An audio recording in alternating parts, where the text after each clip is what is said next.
Maraming salamat sa ating Executive Secretary, Chief Luke Bersamin. Please, magsipo po tayo.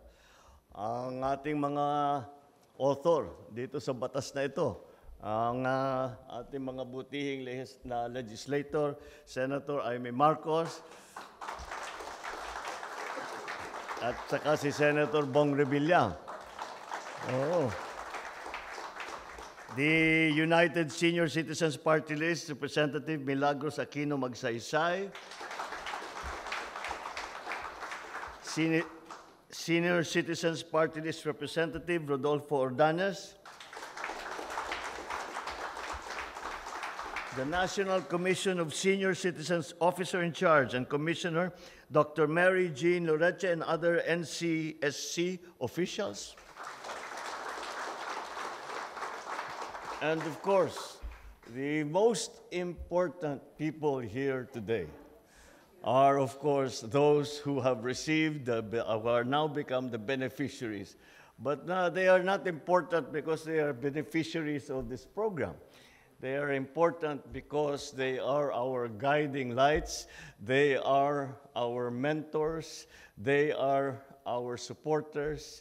They are the ones who brought us into and to understand how to deal with the world and how to deal with life. And for that, we will all be eternally grateful, our beneficiaries of the Centenarians Act of those two. My fellow workers in government, ladies and gentlemen, magandang umaga po sa inyong lahat at mainit na pagtanggap dito sa Malacanang. Isang napakahalaga at espesyal ang pagtitipon ng araw na ito para sa ating mga senior citizen. Nakalagay sa speech ating mga kapwa senior citizen, di ko na binasa. Na ikanulugod ko, makasama ko kayo ngayon. Marami po sa inyo ang naipanganak na o di naman kaya ay nasaksihan ang mga ilang mahalagang yugto ng kasaysayan ng ating bansa.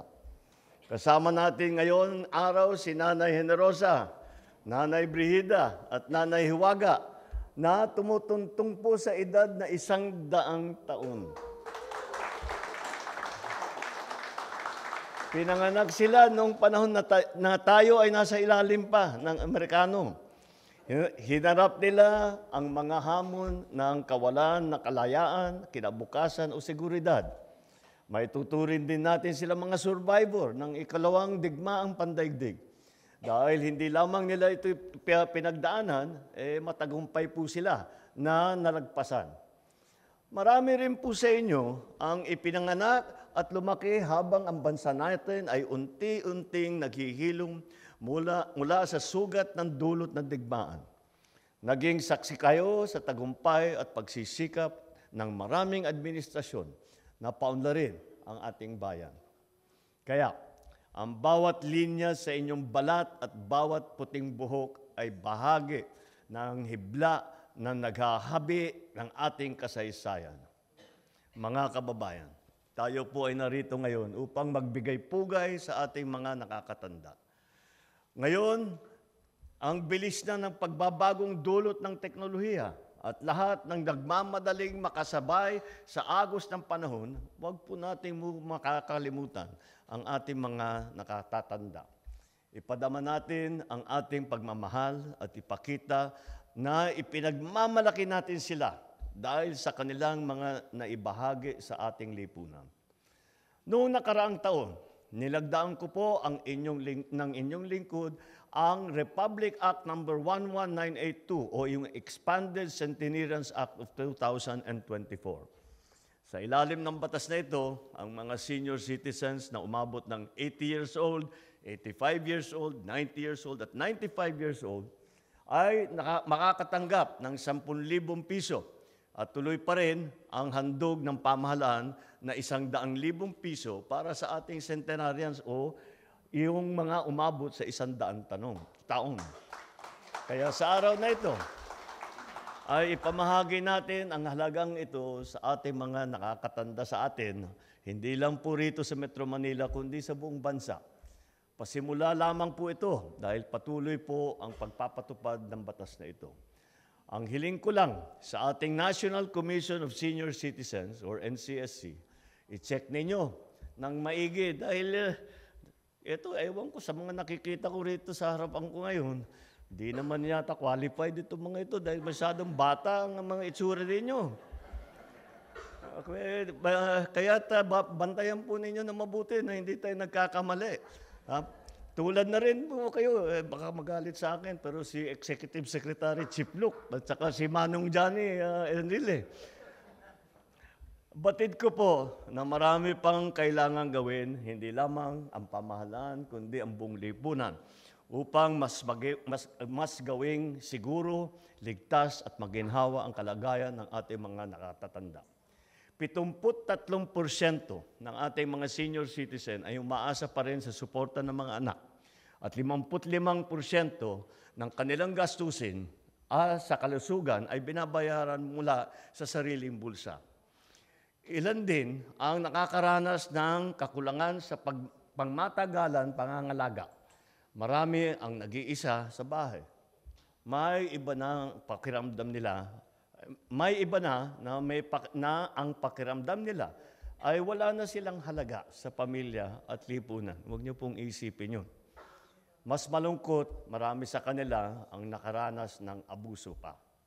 Sa bagong Pilipinas, hangad natin na mabuhay ng may ginhawa at dignidad ang ating mga matatanda.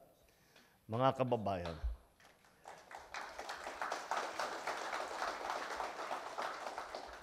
kababayan, hindi na dapat pinagdadaanan ng ating mga senior citizen ang ganitong mga problema sa yugtong ito sa kanilang buhay. They deserve nothing less than our love, our care, our protection, our respect, and our honor. Kaya gumagawa tayo ng mga hakbangin upang mas mapapabuti ang kalagayan ng ating mga senior citizen. Sa ilalim ng Expanded Senior Citizens Act, ang mga senior citizens ay may karapatang makakuha ng 5 o 20% discount sa iba't ibang bagay sa serbisyo. Kasama sa 5% senior discount ang tubig at kuryente kung hindi hihigit sa 30 cubic meters na tubig o 100 kilowatt hours ng kuryente ang konsumo. Makakakuha naman ng 20% discount ang ating senior citizens sa transportasyon, sa gamot, sa serbisyong pangkalusugan at maging sa paglilibang. Ang gamot po, marami na po tayong tinanggal at hindi na binaba natin yung presyuhan upang makaya namang maabot ng ating mga senior citizen. Ang batas din na ito ay nagbibigay ng libreng pangangalaga sa kalusugan ng ating mga seniors sa mga government health facilities at iba pa. Mayroon din tayong social pension for indigent senior citizens na kung saan nakakatanggap ang mga qualified senior citizens na 1,000 piso na buwanang pensyon. May mga residential care facilities na pinamamahalaan ng DSWD para sa edad ng 60 at pataas upang maalagaan ang mga iniwan at napabayaang senior citizen. Bukod pa rito, ang NCSC ay patuloy na nagbibigay ng mga programa at serbisyo na tumutugon sa pangangailangan ng ating mga nakakatandang mamamayan. Naway, sa pamamagitan ng mga programang ito at serbisyong ito ng gobyerno, makapaglaan sila ng mas marami pang panahon para sa kanilang mga minamahal sa buhay. Naniniwala ako na ang kinakatawan ng ating mga nakakatanda ay pagiging isang bagong Pilipinas na may disiplina, kahusayan at pagmamahal sa bansa. Narito tayo ngayon dahil ipinapakita natin ang mga katangiang ito na nagdala sa kanila sa kasalukuyan. Sa mga pamilya ng mga ating mga nakatatanda, ipagdiwang ninyo ang bawat sandali na kapiling sila. Ipakita ninyo ang malasakit dahil darating ang panahon na kayo din ang maghahanap ng respeto at kalinga mula sa anyong anak o apo.